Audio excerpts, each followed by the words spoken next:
I am Ferdinand Marcos, and I am the President of the Republic of the Philippines. I stand today on behalf of 110 million Filipinos. Hi everyone, hello universe, it's me again. Shout out sa inyo mga kababayan, hello sa mga Marcos loyalists and supporters. But anyway guys, mayroon tayong upload videos update. Nako, magandang balita ito ano. Malamang maraming magtataas ng kilay dito. Oh, magagalit na naman ang mga DDS. Mga kababayan.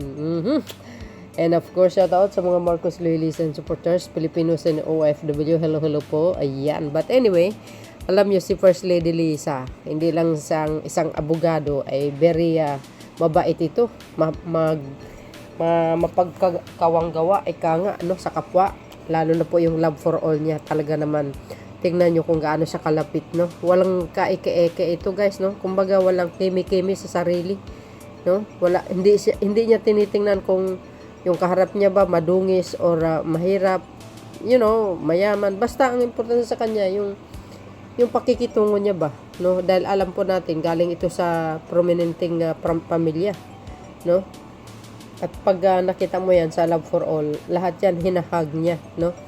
So napakabait itong babaeng ito. Ewan ko ba kung anong kasalanan niya, kung bakit pati siya ini-issuehan pa, no? So dahil dito guys, ito po, sabi dito mga kababayan, hindi lang sa Pilipinas umarangkada ang bagong Pilipinas, pati sa global stage. First Lady Lisa Marcos, ayan, Aranita Marcos ang magiging pambato ng bansa sa prestigyosong World Government Summit sa Dubai ngayong Friday 11-13 sa ilalim ng inspirasyon at direksyon ni PBBM. Handa si First Lady Lisa na itaguyod ang mga advokasiyang magpapaangat sa ekonomiya at reputasyon ng Pilipinas sa buong mundo. Ay wow, grabe. Kasama sa kanyang agenda ang mga kasunduan para sa mas matibay na ekonomiya partnership, patunay na walang tigil ang administrasyon sa paghubog ng isang mas maliwanag na kinabukasan para sa bawat Pilipino. Oh, abogada po yan na talaga namang magaling na abogada.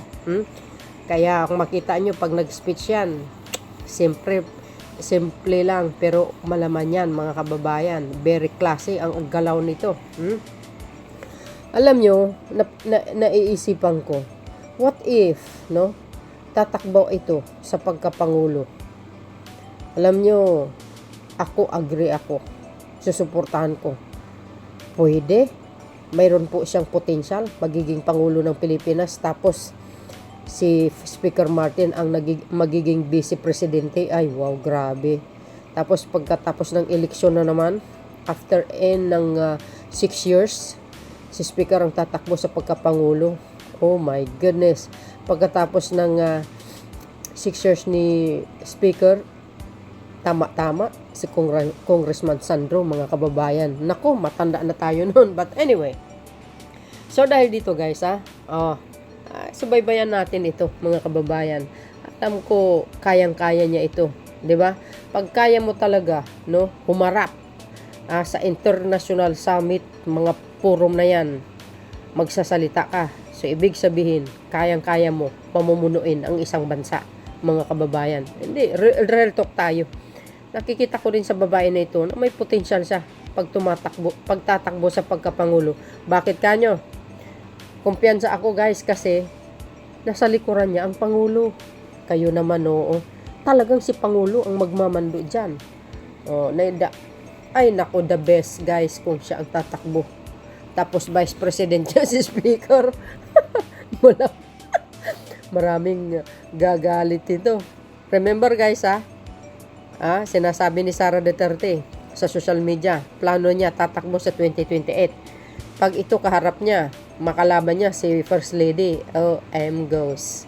Mas bihasa man naman ito mag-base. Mas bihasa naman ito. At saka isa pa magaling na abogado yan. At nasa likuran nito si PBBM. Pride ng Pilipinas, First Lady Lisa, kakatawan sa bansa. Prestigyosong World Government Summit, goes. You see guys, Ano po ang kapalagayan niyo dito mga kababayan? Ang daming magtataas na naman ng kilay. Oh, mga dilis na naman. Oh, sasabihin na piling presidente. Ah, bakit? First lady siya ng Pilipinas. Kaya, kung ano yung inisip nyo, pwede. Magiging presidente yan. Oh, basahin natin nga ng buo mga bes. Oh, yan o, sabi po ng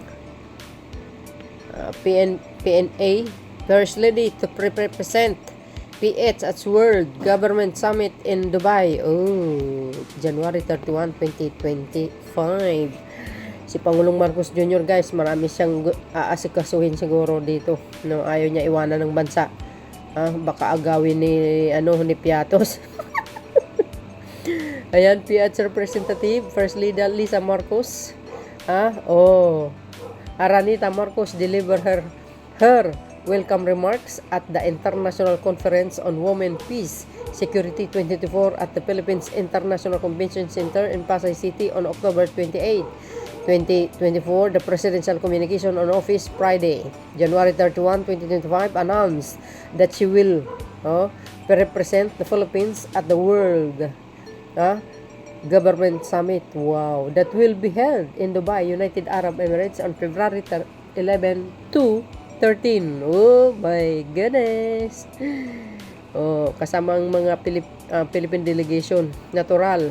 Mayroon na naman ito guys bilateral meeting na naman, roundtable meeting with the famous businessman sa Dubai or all over the world. Magi-encourage na naman ito. Manila, yan. First Lady Lisa Marcos will be the Philippines representative to the World Government Summit that will be held in Dubai on February 11. Ayan. Alam nyo guys, no? Naalala ko tuloy si dating First Lady Imelda Marcos.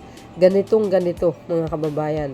Siya dati po, pag mayroong mga ganitong mga forum sa international, pag walang time si dating Pangulong Marcos Sr., si First Lady Imelda Marcos ang kanyang pinapadala. Parang same ngayon, no? 'Di ba? Siya ang ipapadala ni PBBM. Oh my goodness. Kakaiba ito, guys, Only First Lady, PCO, Acting Secretary Cesar Chavez said, when asked if President Ferdinand Marcos Jr. will be going to the United Arab Emirates for the event, agay. In a Facebook post, Aranita shared a photo of a preliminary meeting at her office and preparation for her attendance to the summit. Wow! Ay, nako. May ano ito guys, may potential ito. Para magiging Pangulo ng Pilipinas. Pwede. Kahit babae ko, ayaw ko sa babae. Pero kung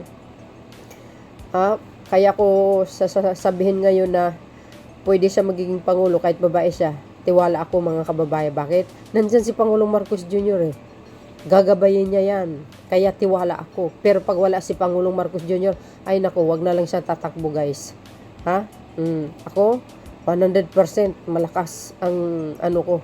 Dahil ang nasa likuran yan, gagabayin ni Pangulong Marcos Jr. ang kanyang misis para patakbuhin ang bansang Pilipinas at lalong palaguin ang ekonomiya ng bansa at lalong ituloy ang mga big projects ni Pangulong Marcos Jr. at maitutuloy kung ano dapat pang itutuloy sa pamumuno ni First Lady Lisa Marcos if ever natatakbo, di ba? O marami pa ang aayusin ng Marcos administration sa mga gusot, no, ng mga nakaraang administrasyon, guys. Nako, ang dami pa talaga. Hindi pa po makukuha yan sa 6 na taon na magiging maayos ang ekonomiya ng bansa. At least ngayon, unti-unti nang lumalago. Step by step ba yan para makabalik tayo sa dati? Para magiging lalo aasinso tayo slowly but surely. Basta ang mamumuno, Marcos. Ay nako guys. Ano pang sabi? In another post on her official Instagram account, the First Lady said she is excited and a bit nervous. Oh, talaga. When she received the invitation to be part of the World Government Summit. kakabahan si Madam ha. For sure yan, fully confident. Nako, sanay na yan magsalita sa harapan ng mga tao. Ito, international ito. Puro iba't ibang world leader ang nanyan dyan, mga kababayan. Ay, nako, subaybayan natin yan. We discussed several MOAs, Memorandum of Agreement, including the progress of our Comprehensive Economic Partnership Agreement so as to advance the mutual prosperity of both our countries, she said. Oh my goodness. Ano guys ang kabalagayan nyo?